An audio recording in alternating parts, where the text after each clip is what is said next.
The walk that I'm going to describe is right at the southern end, next to Cirencester, and it follows a route which goes across 2 Ordnance Survey maps. So if you're going to follow this route, I recommend you do take each of these maps, and the dividing line shown there by that red line. It's about 5.5 miles, I guess. Interested in varied scenery, takes you into Cirencester Park, but there is a shorter route if it's for wet weather, which knocks it down to about 4 miles, 4.5 miles. And there's parking available near the start point, which is the Gloucester Street Bridge. And I'm hopefully be able to show you that in a moment. But first, a little bit about the area. And as I understand it, the original village of Stratton was centred on the ancient parish church, which runs alongside the Roman road, now known as Gloucester Road, but that would have been Ermine Street, nearly 2,000 years ago.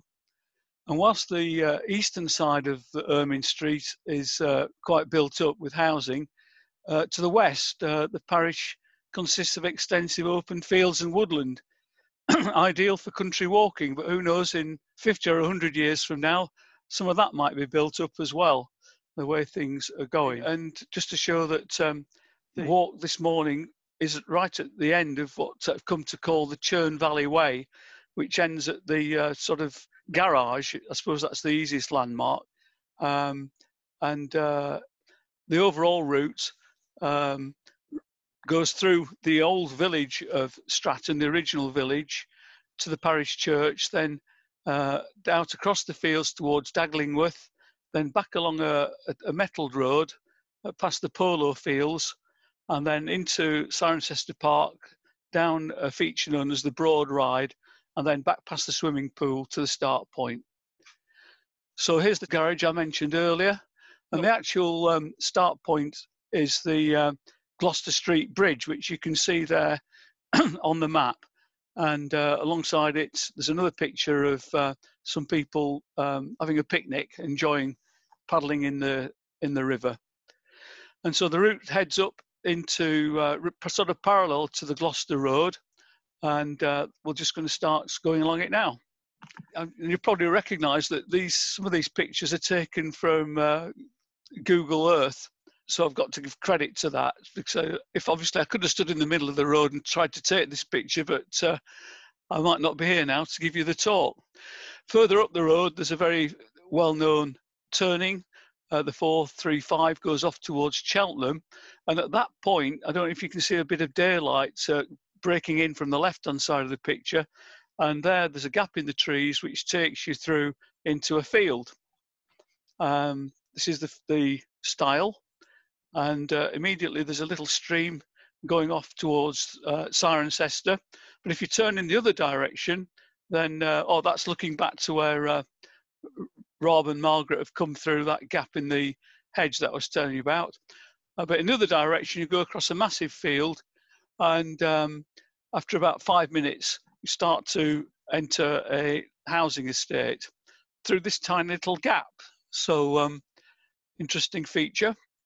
And then there's a road there called Donside in Lower Stratton, which in the afternoon sunshine was very attractive. You can see the housing there. Reminds me a bit of being at the seaside, although there's no seashore for miles away, but just got that sort of a nice atmosphere. And at the end of that short road, come to some allotments, and there's a sort of dog leg there. You turn right and then immediately left past the allotments, and then looking back, you can see they're quite well cared for.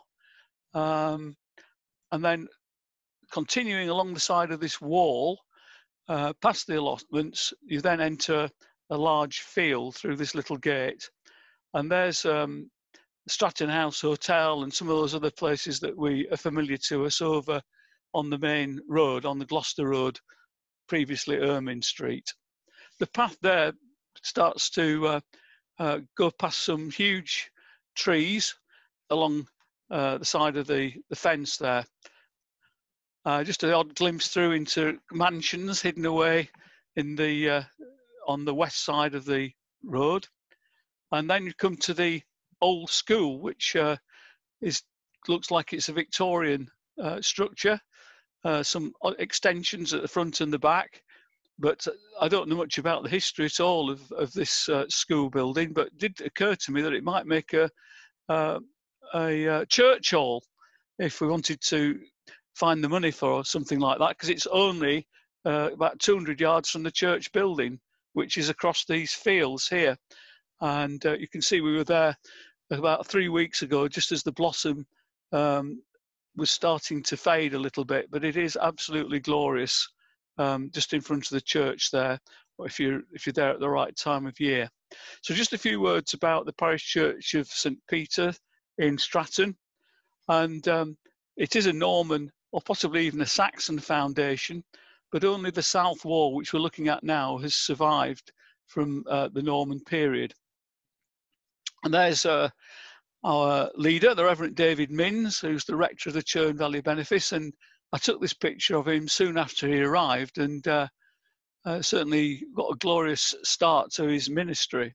Entering the porch is quite a welcoming atmosphere, and over the door lintel is the Norman Timperium depicting the Tree of Life. You can't see it very well there, but there is some ancient carving there that is well worth admiring.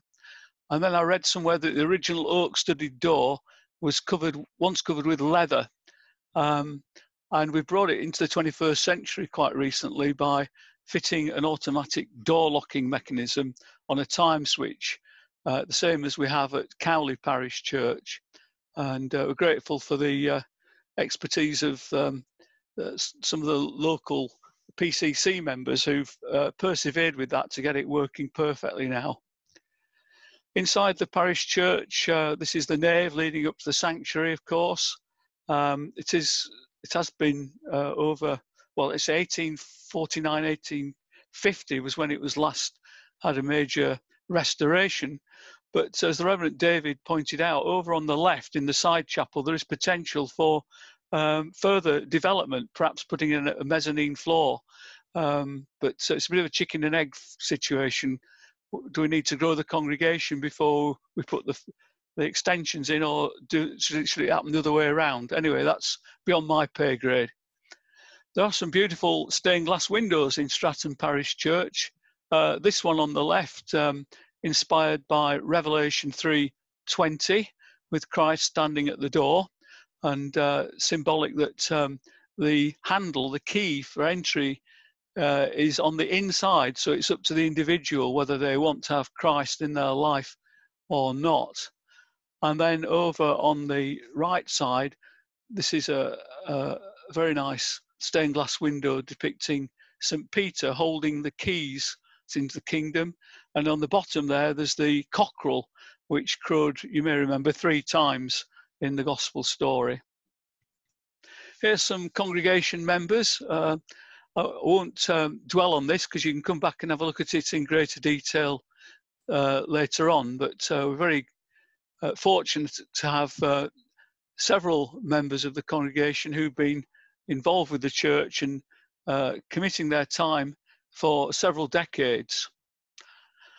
The plough, you don't necessarily expect a pub to be an important part of the life of the church, but the plough is important, and there are social gatherings there at least twice a week, and the landlord, landlady are very kind to support the church in the way that they do.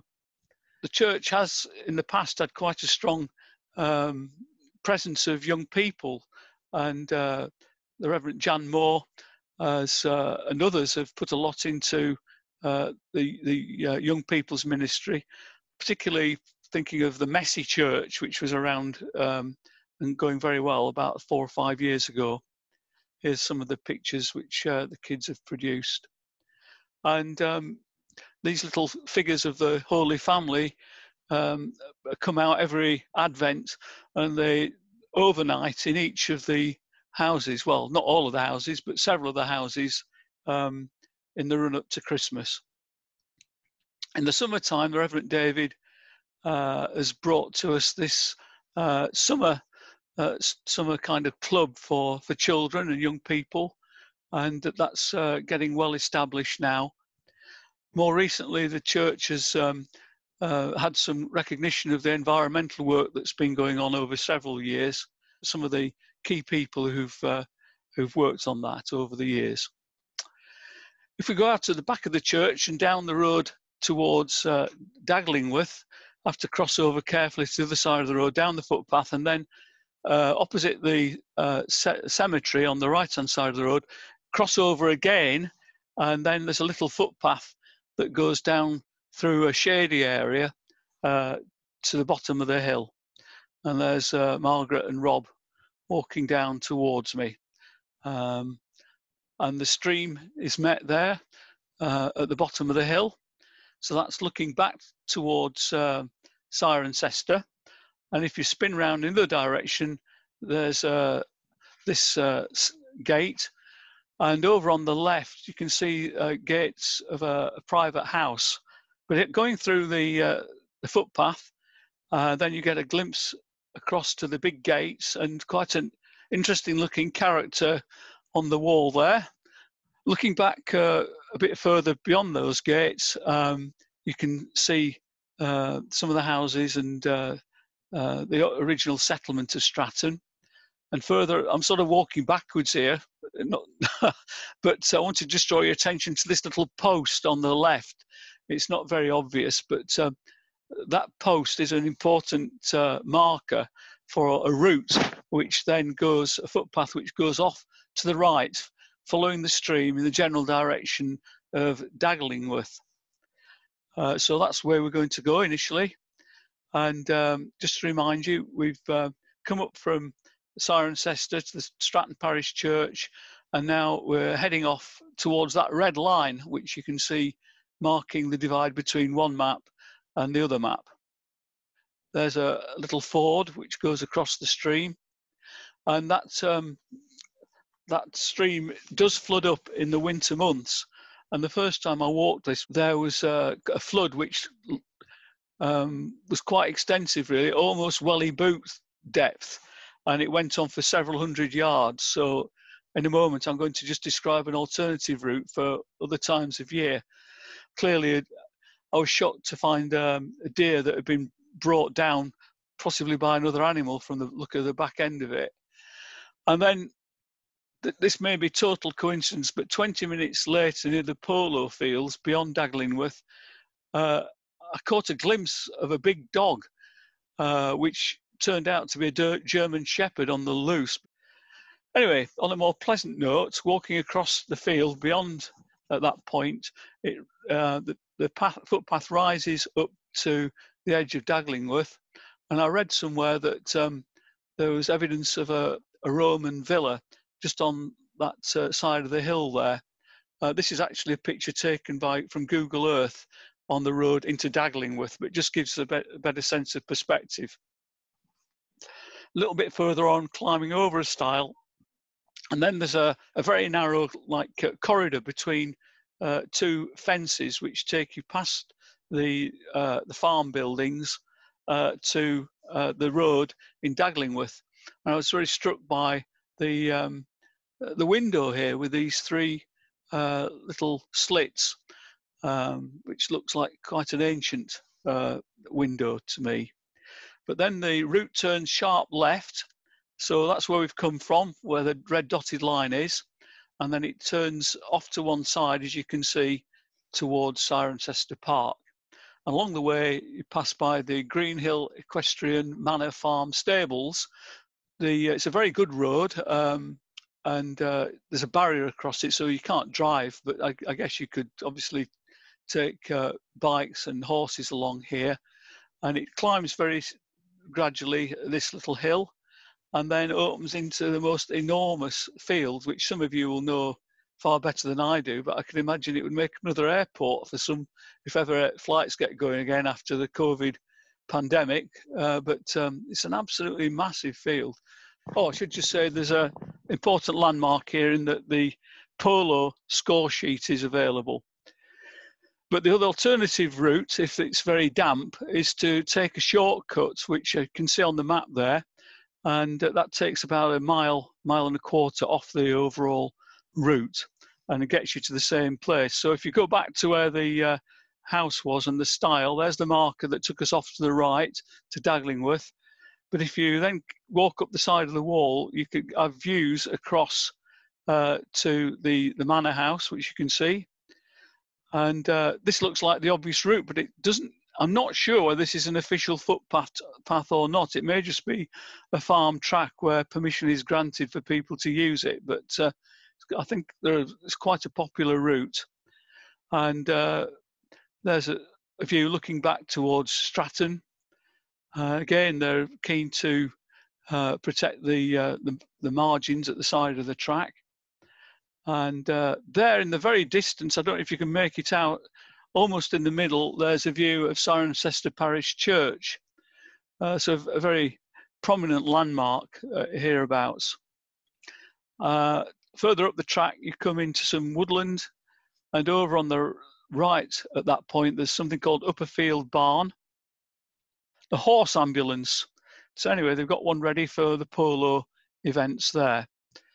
Back to the polo fields nearby, and I'm sure you will remember back in 2001 there was a bit of a drama in the newspapers when Prince Charles came off his horse in a polo match and had to be cared for at the Cirencester Cottage Hospital.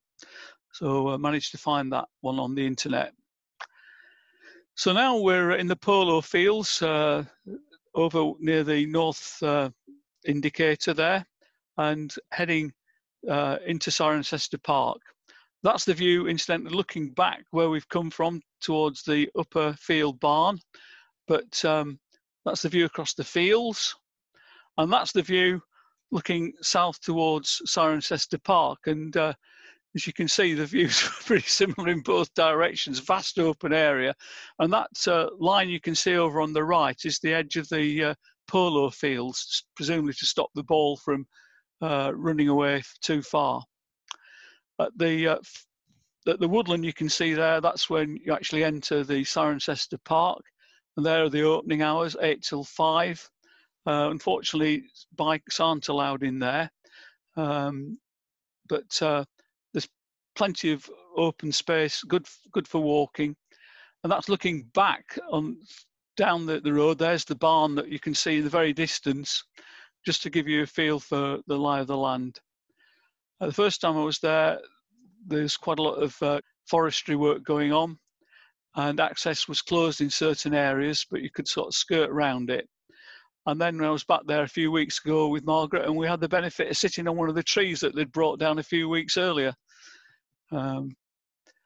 Also, we were there during the pandemic, which we're right in the middle of at the moment, and the sign up there asking us to maintain social distancing, which isn't at all difficult in such a vast area.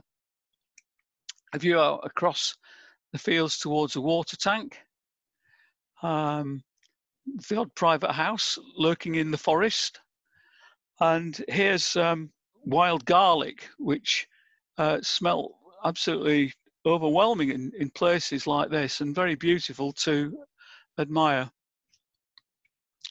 There is another farm tucked away in the woodland there, but the route goes off to the right at this point. Just keep following the signs.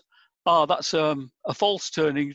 No need to go in that way, but there again, if you turn to the left, there's no access that way either, which makes it very straightforward. Then you can't go towards Upen Farm, so you go down straight ahead. Ignore that junction, and walking through lovely woodland like this, very peaceful. And after about 5 minutes, you can look through the trees and see this vast open space. And we entered through this rather strange and beautiful gateway. There's Rob standing in the middle of it.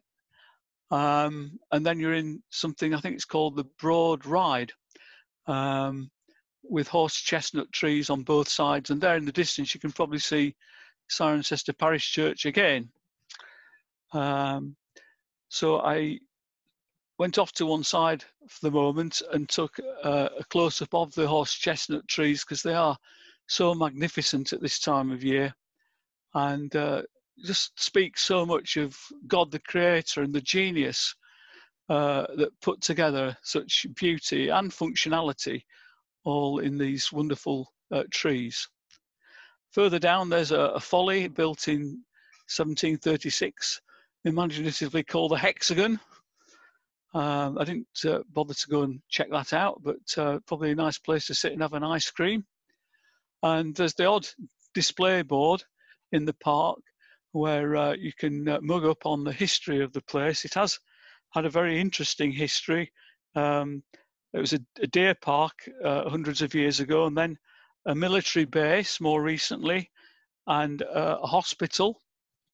And then in 1944, the Glen Miller band came to perform in Cirencester Park in front of, I think it was July 1944, and there were 7,000 troops, a lot of them Americans, of course, who were stationed in small huts here in Cirencester Park. And obviously that's something that is in the memory of the residents of Cirencester, at least those who were around at the time. Getting closer gradually towards the town centre. I noticed as we got closer to the town that the Bathurst estate have been planting some more trees over on the left. Very good ethic there of caring for creation. And you can see a lovely sunny day, people out enjoying themselves, even daring to sit down. Obviously no policemen around to stop them enjoying themselves. And then coming into the town now, enter at this point with a wonderful wrought iron work above. And the medieval looking castle was actually built in 1857 as a military armoury. Cecily Street, a very characterful place. And then turn sharp left.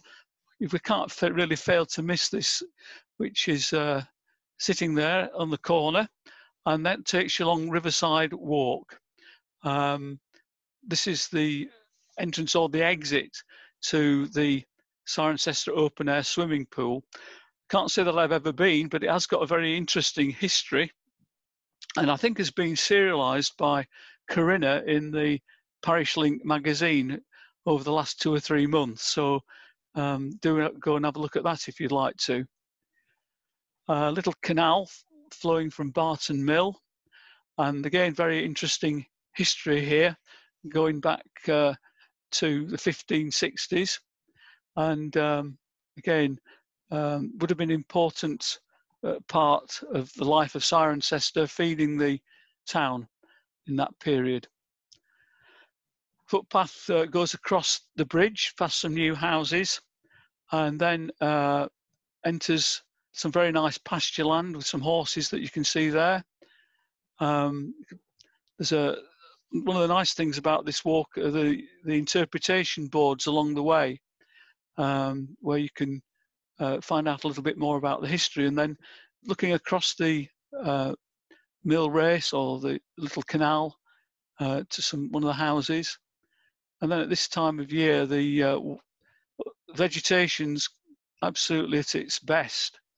And then we come back towards the start point by that Texaco garage, and there you can see how the river Churn has been diverted to form that canal. It's got a sort of a weir gate there. I was very pleased to be able to walk around that area and share some of the slides with you this morning.